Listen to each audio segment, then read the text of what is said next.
You spent 3 weeks checking that candidate's references. You didn't want to make a mistake. You called their former supervisors, you talked to their former board members and elders, you even reached out to a few colleagues that may have known them in the past. But here's something maybe you didn't think about, and it's really important. While you were checking up on them, guess what? They were checking up on you too. That candidate, they called somebody who used to work at your church.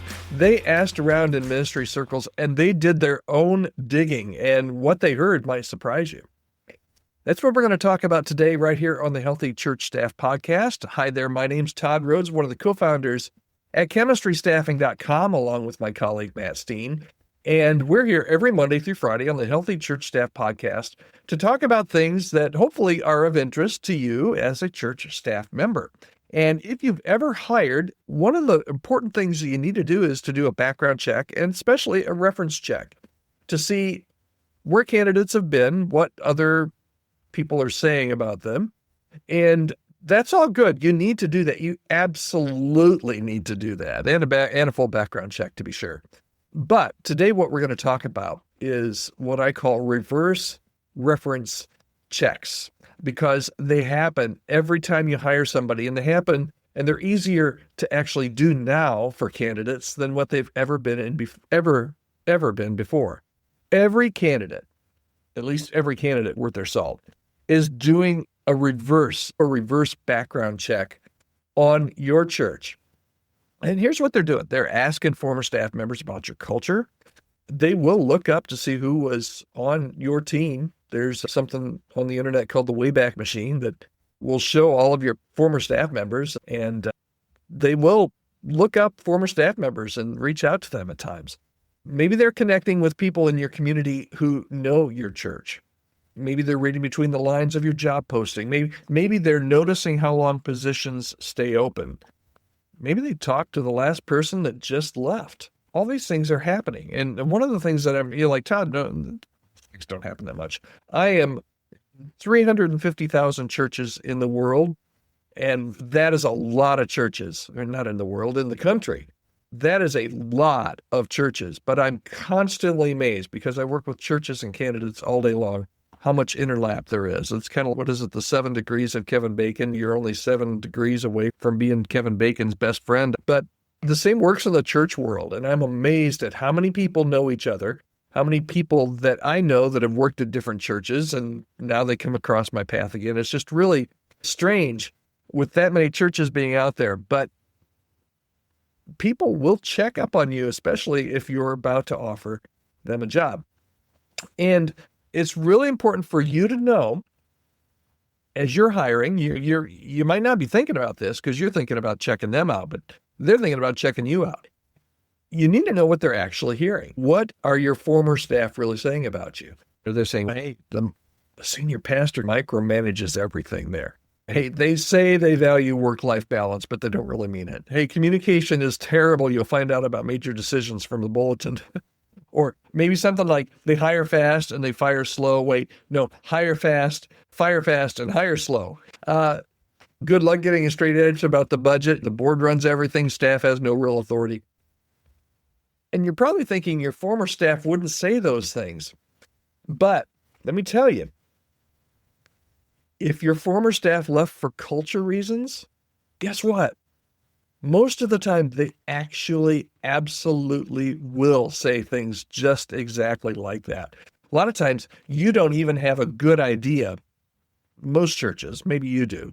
A lot of churches don't have really a good idea why the last person even left.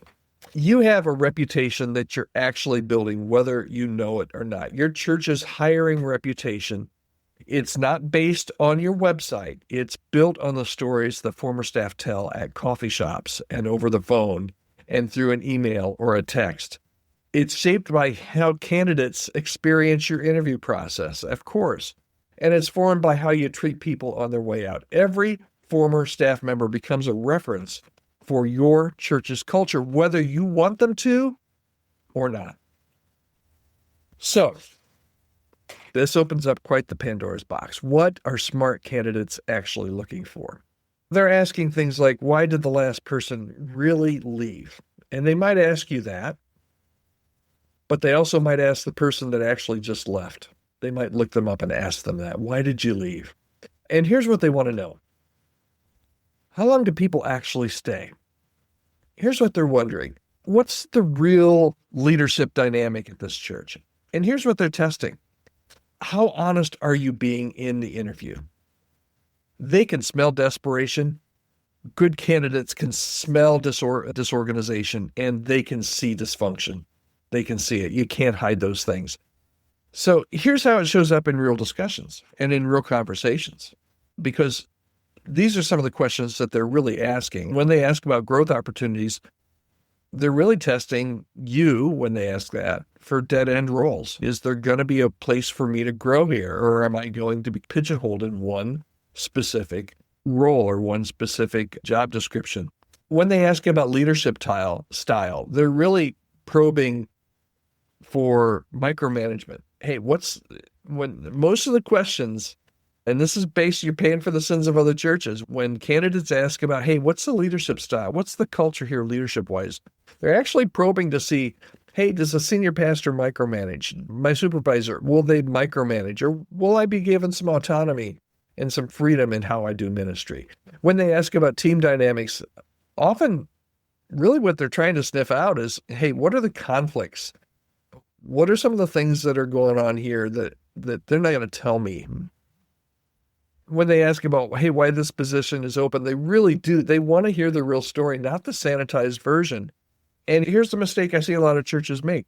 They don't give the sanitized version because they want the person to like them. They want to actually hire the person. But guess what? If you do hire that person and they're there in the first 6 weeks, they're not going to get just the sanitized version, because they're going to be in your ecosystem, and they're going to see how that sausage is being made, and they're going to understand why the position was really open. So tell them now and give them the honest answer, not just the sanitized version. So what can I control? Do an audit. Here's your homework for today. Do an audit of what you think former staff might actually be saying. Ask yourself, hey, what if I called our last 3 staff departures? What would they tell candidates if a candidate called them? And be brutally honest in your interviews. Don't sugarcoat everything, because if your candidate calls a former staff member and gets the real story, there's going to be such a disconnect there that you're going to lose the candidate. So be brutally honest in interviews. Candidates do respect that transparency. And if there are culture problems that you need to fix, try to fix those culture problems that make people leave.